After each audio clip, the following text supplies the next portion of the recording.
দর্শক, এই বিষয়ে আরও বিস্তারিত আলোচনা করব। আমাদের সঙ্গে অনলাইনে যুক্ত হচ্ছেন Centre for Policy Dialogue CPD সম্মানীয় ফেলো ডক্টর মোস্তাফিজুর রহমান।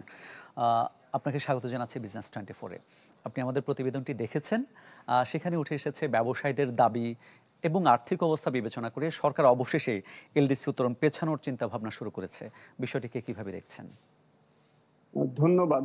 আমার মনে হয় যে এখানে যে বিষয়টা আমাদের আসলে বুঝতে হবে সেটা হলো যে আমাদের এলডিসি গ্র্যাজুয়েশনের যে ডিসিশনটা, এটা জাতিসংঘের অধিবেশনে, সাধারণ পরিষদের অধিবেশনে গৃহীত হয়েছিল 24শে নভেম্বর 2021 সালে। এবং সেই পর্যালোচনায় আমাদের মাথাপিছু আয় তখন ছিল যেটা, এবং আমাদের মানব সম্পদ উন্নয়ন সূচক এবং আমাদের অর্থনৈতিক ভঙ্গুরতা সূচক, তিনটাতেই আমরা অতিক্রম করে গিয়েছিলাম। ডক্টর জাহিদ খুব সঠিকভাবেই বলেছেন যে এটা আমাদের ইচ্ছা অনিচ্ছা না, এটা নির্ভর করে হলো সেই যে সূচক তিনটি আছে সেগুলোর যে কোনো দুটিতে আমরা উত্তরণ করেছি কিনা, কিন্তু বাংলাদেশ তিনটিতে উত্তরণ করেছে। এখন প্রশ্নটা যেটা, সেটা হলো যে আমরা শুধুমাত্র সূচকের বিচারে যদি ধরি তাহলে এটা আমরা পেছাতে চাচ্ছি না, এটা আবেদন করতে হবে, কারণ এটা জাতিসংঘের একটা সিদ্ধান্ত এবং আমাদের সূচকগুলির নিরিখে কিন্তু আমরা উত্তরণের জন্য আমরা প্রযোজ্য হবে আমাদের, এটা কিন্তু অস্বীকার করা যাবে না। যেটা ডক্টর জাহিদ ঠিকই বলেছেন, আমার 2820 বলছে বিবিএস, তো সেখান থেকে এটা কমে আমি কত করতে পারবো? এখন তো যে মাপকাঠি সেটা হলো $1306। তো 2000 পর্যন্ত আসলো, 1500 পর্যন্ত আসলো। সুতরাং এইটা দিয়ে আমরা পারবো না। যেটা আমাদের করতে হবে সেটা হলো যে আমাদের যে মসৃণ উত্তরণ যে কৌশল, সেই কৌশল বাস্তবায়নে আমাদের অসুবিধা হচ্ছে। আমাদের একটা বড় রাজনৈতিক পরিবর্তন হচ্ছে সামনে, আমাদের নির্বাচন, আমাদের অর্থনীতি বিভিন্ন ধরনের চ্যালেঞ্জের মুখে যাচ্ছে। এইটা বলে আমাদেরকে আবেদন করতে হবে, যেটা আপনাদের প্রতিবেদনে ঠিকই বলা হচ্ছে, অক্টোবরে আবেদন করতে হবে, নভেম্বরে একটা রিভিউ কমিটি আসবে এবং শেষের বিচারে এটা জাতিসংঘের সাধারণ পরিষদেই এই সিদ্ধান্তটাকে বিপরীত করতে হলে সেখানেই যেতে হবে। সেখানে 50%+1 দেশের সমর্থন আমাদের পেতে হবে। সুতরাং অবশ্যই আমাদের রপ্তানি খাতের জন্য, আমাদের ফার্মাসিউটিক্যালসের জন্য বিভিন্ন চ্যালেঞ্জ হবে, সেটা আপনাদের প্রতিবেদনে ঠিকই বলা হয়েছে। আমাদের অনেক WTOর বিভিন্ন চুক্তি আছে যেগুলোর মান্যতার ব্যাপার আছে, সেটা সাবসিডি উইথড্রয়ালের থেকে প্রণোদনা দেয়া যাবে না, সেটা থেকে বিভিন্ন ধরনের যেসব কমপ্লায়েন্স আছে সেগুলো মানতে হবে। তো এইসব বিষয়গুলো আমাদের চ্যালেঞ্জ তো আছে। সুতরাং যদি 3 বছর যদি পেছায়, আর আমরা ইউরোপিয়ান ইউনিয়ন, যুক্তরাজ্য, কানাডা, অস্ট্রেলিয়াতে 3 বছর তারা আমাদেরকে অতিরিক্ত দিবে বলেছে, সেটার সাথে যদি আরো 3 বছর যোগ হয়, আমাদের একটা ব্রিদিং স্পেস, আমরা একটা সময় পেলাম প্রস্তুতির জন্য। কিন্তু এটাকে আমাদেরকে শক্ত যুক্তিতে দাঁড় করাতে হবে। মাপকাঠির নিরিখে আমরা যুক্তি দিয়ে পারবো বলে আমার মনে হয় না। কিন্তু অন্যান্য যেগুলো, যে আমরা টেকসই করার ক্ষেত্রে, এই উত্তরণ হয়ে গেলে টেকসই করার ক্ষেত্রে আমাদের বিভিন্ন যেসব চ্যালেঞ্জ আছে সেটা মোকাবেলা করতে আমাদের সমস্যা হবে। আমাদের এখন স্মুথ ট্রানজিশন স্ট্র্যাটেজি আমরা বাস্তবায়ন করছি এমন একটা সময় যখন একটা পলিটিক্যাল ট্রানজিশন যাচ্ছে, সেটা আমাদের যুক্তিতে দিতে হবে। সামষ্টিক অর্থনৈতিক ব্যবস্থাপনার ক্ষেত্রে বিভিন্ন ধরনের সমস্যা আমরা সম্মুখীন হচ্ছি, সেই সব যুক্তি তারা সেটা বিবেচনা করলেও করতে পারে। কিন্তু আমার কথাটা হলো যে আমরা আবেদন করি, সেটা ভালোভাবে যুক্তি দেই, কেন আমার টেকসই করতে আমার সমস্যা হবে, এইখানেই আমার জোরটা দিতে হবে, নট যে মাপকাঠিগুলো। কারণ বিবিএস এখনো পর্যন্ত কিন্তু পুনর্বিবেচনা করেন, আগের যেসব তথ্য উপাত্ত সেটাই কিন্তু রয়ে গেছে। সুতরাং সেইটা দিয়ে আমি খুব একটা যুক্তি দিয়ে পারবো না। আমাকে যুক্তি দিতে হবে যে আমি উত্তরণ করতে গেলে আমার যে চ্যালেঞ্জগুলো, ওটাকে টেকসই করতে গেলে যে চ্যালেঞ্জগুলো, সেইটা দিয়ে আমাকে যুক্তি দাঁড় করাতে হবে। তার মানে স্যার, এই যে আবেদনটা গৃহীত হবে কিনা এই বিষয়ে এক ধরনের অনিশ্চয়তা রয়ে যাচ্ছে। অবশ্যই এই বিষয়ে অনিশ্চয়তা থাকবে, কারণ আলটিমেটলি ডিসিশনটা যে বলেছিলাম যে 24শে নভেম্বর 2021 সালে জাতিসংঘের সাধারণ পরিষদের অধিবেশনে ঠিক হয়েছিল যে বাংলাদেশ, নেপাল এবং লাওপিডিয়ার 2026 সালের 24শে নভেম্বর এলডিসি থেকে বেরিয়ে যাবে। সুতরাং সেখানেই আমাদেরকে আলটিমেটলি যেতে হবে। এখন সেখানে 50%+1 এই এই যে এইটা পেতে গেলে দুইটা এখানে চ্যালেঞ্জ আছে। একটা হলো যে আমরা সিডিপি যারা নাকি প্রথমে সুপারিশ করেছিল, ইকোসক যারা এটা সমর্থন করেছিল, তাদেরকে কনভিন্স করার ব্যাপার আছে। তাদেরকে যদি আমরা কনভিন্স করতে পারি, তারা জাতিসংঘের কাছে তখন তারা আমাদের পক্ষে যদি সুপারিশটা নেয়, এটা হলো একটা ধাপ। দ্বিতীয় ধাপ যেটা, সেটা হলো যে জাতিসংঘের সদস্যদের মধ্যে আমাদের কূটনৈতিক বিভিন্ন ধরনের আলাপ আলোচনা, তাদের সমর্থন আদায়। আমরা জানি যে ইউরোপিয়ান ইউনিয়ন, যুক্তরাজ্য তারা আমাদেরকে হয়তো, কানাডা, জাপান আমাদেরকে হয়তো সমর্থন করতে পারে, কিন্তু অনেক দেশ আমাদের কে সমর্থন নাও করতে পারে। বর্তমানে যে এরকম বৈশ্বিক পরিবেশ, মার্কিন যুক্তরাষ্ট্র উল্টো আরো ডাব্লিউটিওতে যা শুল্ক দেওয়া হয়েছে তার থেকেও 25% শুল্ক আমাদেরকে বেশি চাপিয়েছে। সো অন্যান্য অনেক দেশ আমাদেরকে সমর্থন করবে কিনা এটা এখনো অনিশ্চয়তা এটার মধ্যে রয়ে গেছে। অন্যান্য এলডিসি যারা মনে করে যে বাংলাদেশ একটা বড় এলডিসি এবং এটা এখান থেকে বেরিয়ে গেলে তাদের জন্য সুবিধা হবে, বিভিন্ন বাজার সুবিধা বা ফার্মাসিউটিক্যালসের জন্য সুবিধা, এগুলো ব্যবহার করতে, তারাও আমাদেরকে সমর্থন করবে কিনা জানি না। সো এই জায়গাটাতে একটা অনিশ্চয়তা আছে। আমাদের জন্য বেস্ট স্ট্র্যাটেজি হলো আমার স্মুথ ট্রানজিশন স্ট্র্যাটেজিটাকে ভালোভাবে বাস্তবায়ন করা, অগ্রাধিকার ভিত্তিতে সেইটা রাখা। আবেদন করলাম, আবেদনের সপক্ষে মতামত জোগাড় করার চেষ্টা করলাম।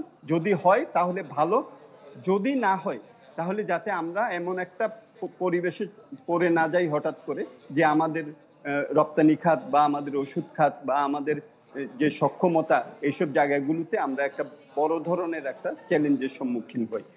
এটা আমাদেরকে দেখতে হবে। আমরা আরেকটা শক্ত যুক্তিও আমরা দিতে পারি যে বাংলাদেশের জন্য উত্তরণ কিন্তু উত্তরণই। 1991 সালে একটা ডিসিশন হয়েছিল যে কোনো নতুন এলডিসি 75 মিলিয়নের বেশি পপুলেশন থাকতে পারবে না।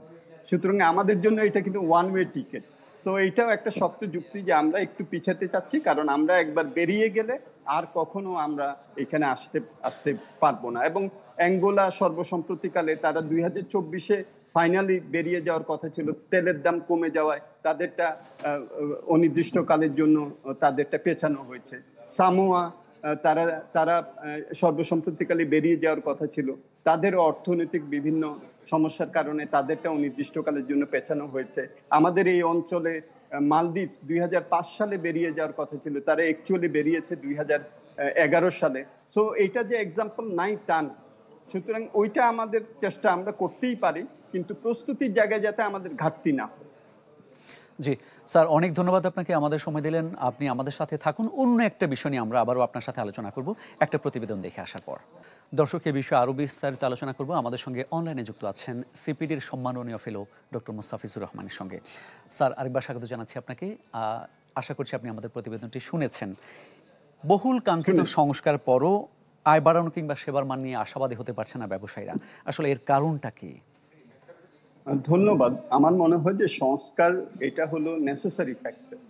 সাফিসিয়েন্ট ফ্যাক্টর হলো যে আমরা এই সংস্কারের উপর ভিত্তি করে কতটুকু কাজ করতে পারছি বাস্তবতার প্রেক্ষাপটে।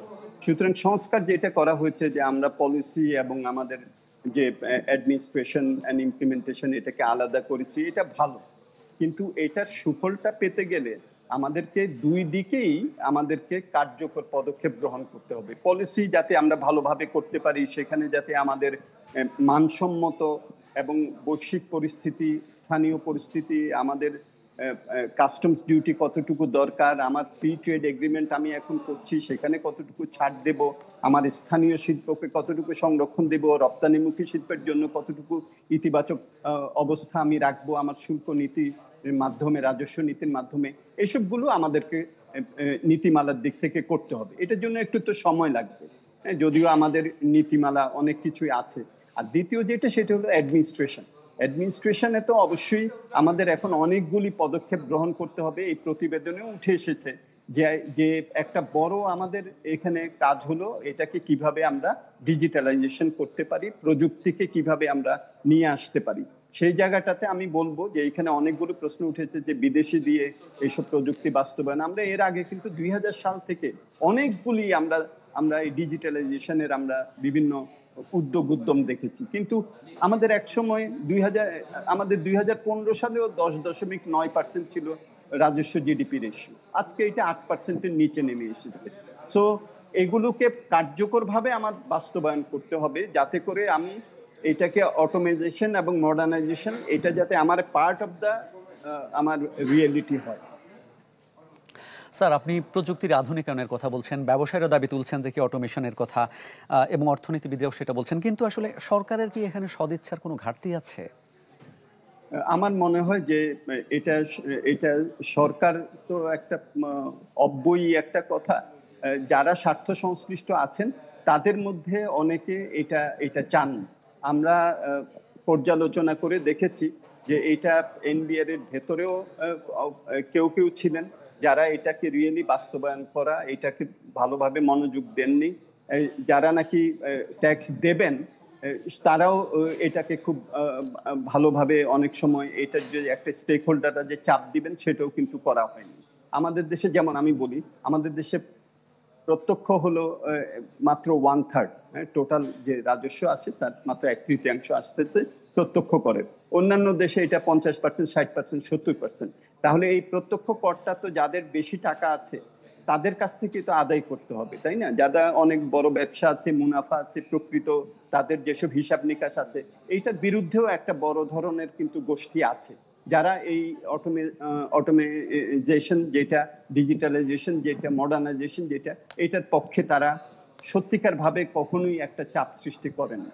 এটা যদি করা যায় এখন, তাহলে দেখা যাবে যে ওই যেটা বিদেশে বলে ট্যাক্স জাস্ট হ্যাপেন্স, এটা অটোমেটিক ভাবে ট্যাক্স চলে আসবে। আপনার আমরা ইএফডি মেশিন আমরা 5 বছরে 3 লাখ আমরা দেব বিভিন্ন সেলস পয়েন্টে প্ল্যান করেছিলাম। তো 3 লাখের জায়গায় তো এখন এটা 10,000 মাত্র, তাই না? তো তাহলে বাকি 2,90,000 ইএফডি মেশিন আমরা করলাম না কেন? সরকার লক্ষ লক্ষ জায়গা থেকে ভ্যাট কালেক্ট করার কথা, ভ্যাট দেয়ও মানুষ, কিন্তু সরকারের কোষাগারে কতটুকু আছে? মানুষ যতটুকু রেভিনিউ দিচ্ছে সেইটা ইস টু জিডিপি, এবং সরকার যতটুকু রেভিনিউ পাচ্ছেন সেইটা ইস টু জিডিপি, দুটা ভিন্ন জিনিস। জি স্যার। মানুষ যেটা দিচ্ছেন সেটা তো অনেক বেশি। জি স্যার, এই যে রাজস্ব খাতের সংস্কারটা শুরু হলো, এর প্রভাব আসলে অর্থ বছর শেষে কতটা পড়তে পারে, একটু ছোট্ট করে যদি বলতেন। আমার মনে হয় যে এটা নির্ভর করবে আমরা অন্যান্য কাজগুলি কিরকম ভাবে করি। আমরা যদি ডিজিটালাইজেশনটাকে আমরা যদি এখনই আমরা বেগবান করতে পারি, আমরা যদি inter operability of the systems, একটার সাথে আরেকটা, ব্যাংক অ্যাকাউন্টের সাথে কাস্টমসের সাথে আমার পার্সোনাল ট্যাক্স ফাইল, আমার এক্সপেন্ডিচারের সাথে আমার ইনকাম, এটা যদি সমন্বয় আমরা করতে পারি তাহলে, কিন্তু এটা সময় লাগবে। আমি মনে করি না যে এটা আমাদের জুন 2026 সালের মধ্যে আমরা একটা বড় ইতিবাচক ফলাফল পাবো, এটা কিছুটা সময় লাগে। আমরা আমাদের এখন যে সংস্কারটা করেছি, কাঠামোগত সংস্কার, এইটার সুবিধাটা নিয়ে আমাদেরকে অন্যান্য কাজগুলি করলে তখন আমরা এটা পাবো। তবে জি এটা স্যার, একটু সময় অনেক লাগবে। ধন্যবাদ আপনাকে আমাদের সময় দেওয়ার জন্য।